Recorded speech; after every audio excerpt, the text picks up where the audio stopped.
Time to hike.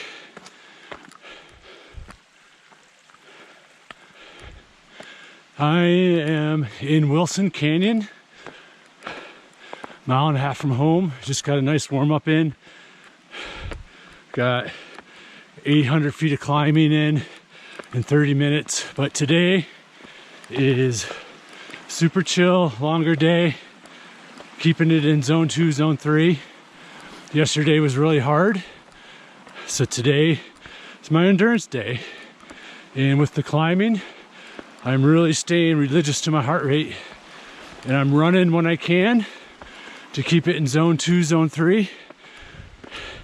And when it approaches high zone 3, I go to a hike like I'm doing right now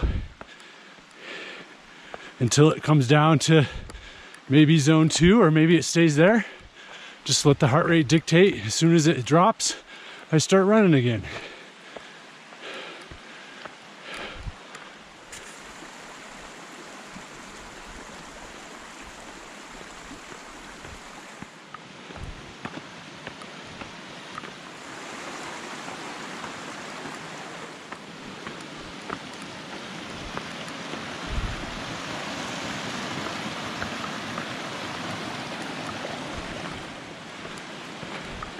This is where it gets pretty rocky.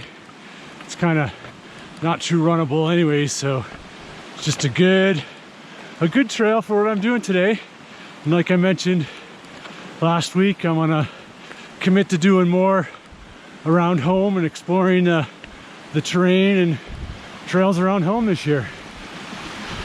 Especially with the park being closed, who knows when it's gonna open. Nice runoff. Some melting ice. We got some in the trail here. Lots of runoff.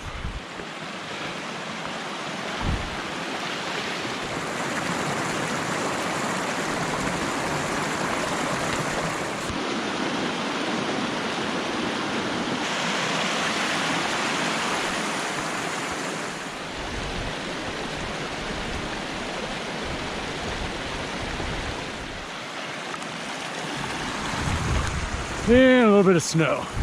Just gonna point it today, aside from a long endurance day, just gonna kind of see how far I can get with snow up the canyon. Got a little over 1,000 feet in. More snow. It's starting to get narrow, so it'll be interesting. But once we get up, it really opens up with a lot of sun exposure. So I'm anticipating being able to get pretty far today. That's starting to open up here. Back to the run. Always making constant decisions whether to run or hike. Good practice for racing.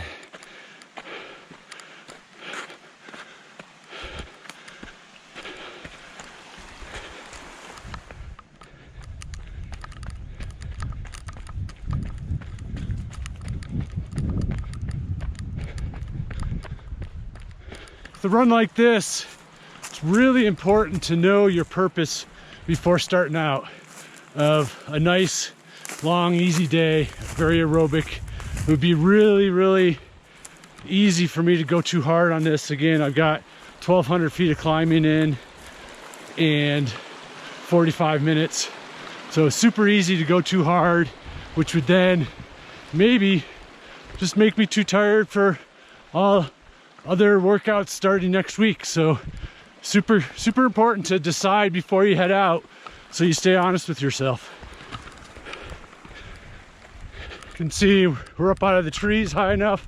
Really, things starting to open up, and it's really pretty dry and really, really good. We're gonna take it to a trail junction up here and talk some coaching.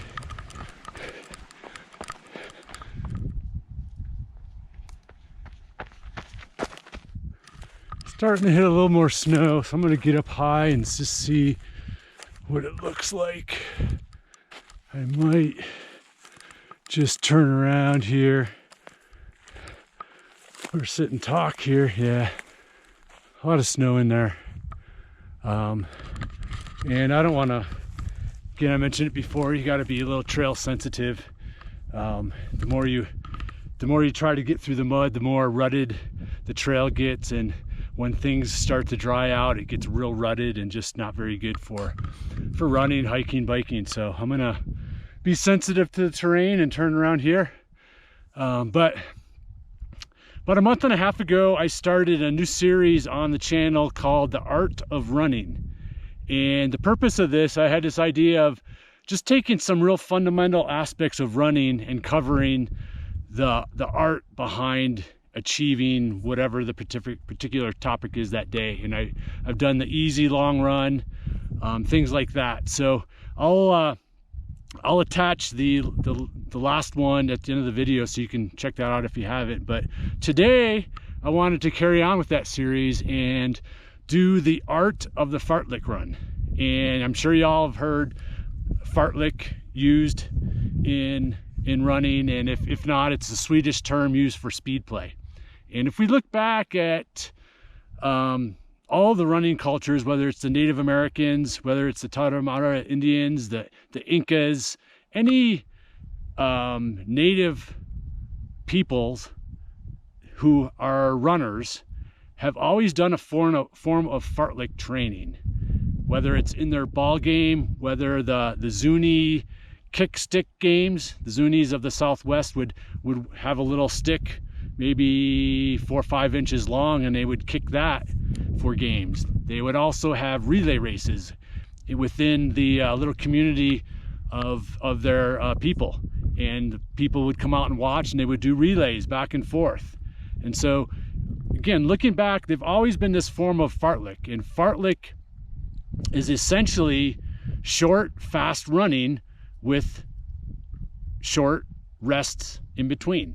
So might look like 30 seconds of fast running, 1 minute easy, 2 minutes fast, 1 minute easy. There's a lot of variations. We look at the Kenyans every Thursday, Fartlek Thursday. They're running Fartleks.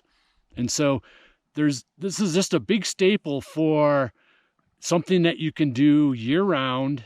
You know, in a lot of this channel, I've talked a lot about how important doing speed training is just for longevity and health, not alone, let alone performance. So there's a lot of benefits to doing Fartleks year round. And the great thing about Fartleks is that they're usually run by perceived exertion. So if you're doing a lot of track workouts or very, very specific types of intervals by time or heart rate, Fartleks are a great way to kind of just the opposite and maybe get more in tune with how you're feeling and running more by feel and perceived exertion. I'll give my athletes these frequently throughout their training phase to do just that, to give them a little bit of a break from structured training and just run how they feel. And there's not a lot of rules either, and that's a great thing. One rule I have, and what I would consider a staple of what true Fartlek running is, if we look at the speed purpose of it, is that we don't want to exceed more than about 3 minutes of fast running. And because once we get past kind of that 3 minutes, it becomes a little bit more of a strength type or strength endurance type of run, and we want to keep these relatively fast. So that's the kind of the rule I put on it. But again, just play around with it. That's why it's called speed play. And again, typically they might look like 30 seconds fast, 30 seconds easy, 1 minute fast, 30 seconds easy. You know, kind of play around with it. And typically what I do early season is I'll have them start short, and then as the season progresses, you maybe build your way up to 3 minutes. So it's just a way of kind of periodizing it as well. So so try that out. Again, it's a great way also for you trail runners who maybe aren't able to train in very hilly environments, but you're doing racing in very hilly environments. And what's key about that is it's hard to make transitions from going up and going down if you're not in that environment frequently. So Fartleks are a great way to train your body and your legs getting used to a variety of different going fast, slowing down, going fast and slowing down, and always making that transition from a fast to a slower, a la going uphill, downhill type of thing.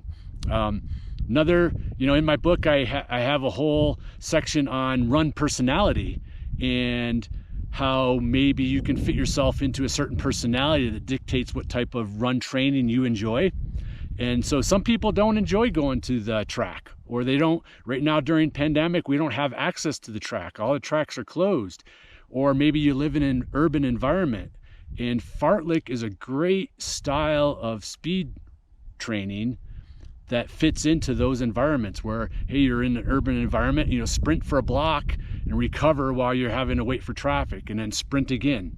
There's many ways to get creative around those types of environments and still get your speed training in. Just do like the Native American Indians do. Go out to your driveway or your little road right outside your house and just run back and forth with short periods of rest. That's Fartlek. So there's many variations to get this in, maybe during these hard times when we can't normally run at the track or where we normally do our speed work. So so that's kind of the art of the Fartlek. Again, just play around with it. It's a great way just to play around with speed and keep it I tell my athletes, keep it successful and keep it feeling good. What I forgot to mention is that we want to also pick the duration that we're doing the Fartlek before we go out. What I mean by that is that, maybe you're starting out with a 10-minute Fartlek where it's 30 seconds on, 30 seconds off for 10 minutes. Decide on that time before you go out. So what this does is it allows your internal sense of pacing and how fast you run these to take hold. Meaning, hey, if you decide to go out and you're going to do it for 10 minutes, that's much different. You're going to pick a different speed than if you're going out for 30 minutes. Okay?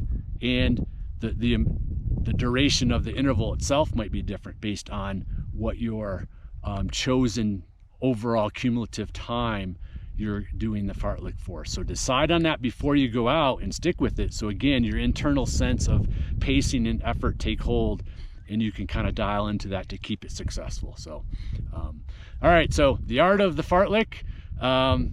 I'm sure you've all kind of done it intuitively one way or another, whether you've thought of it or not. So give it a try, and it's a great way to kind of keep your speed up throughout the whole year. So, hey, got a dog. Ooh, that dog scared me. Didn't even hear him coming, but all good. Dropping back down into the canyon, headed home. Thanks for watching.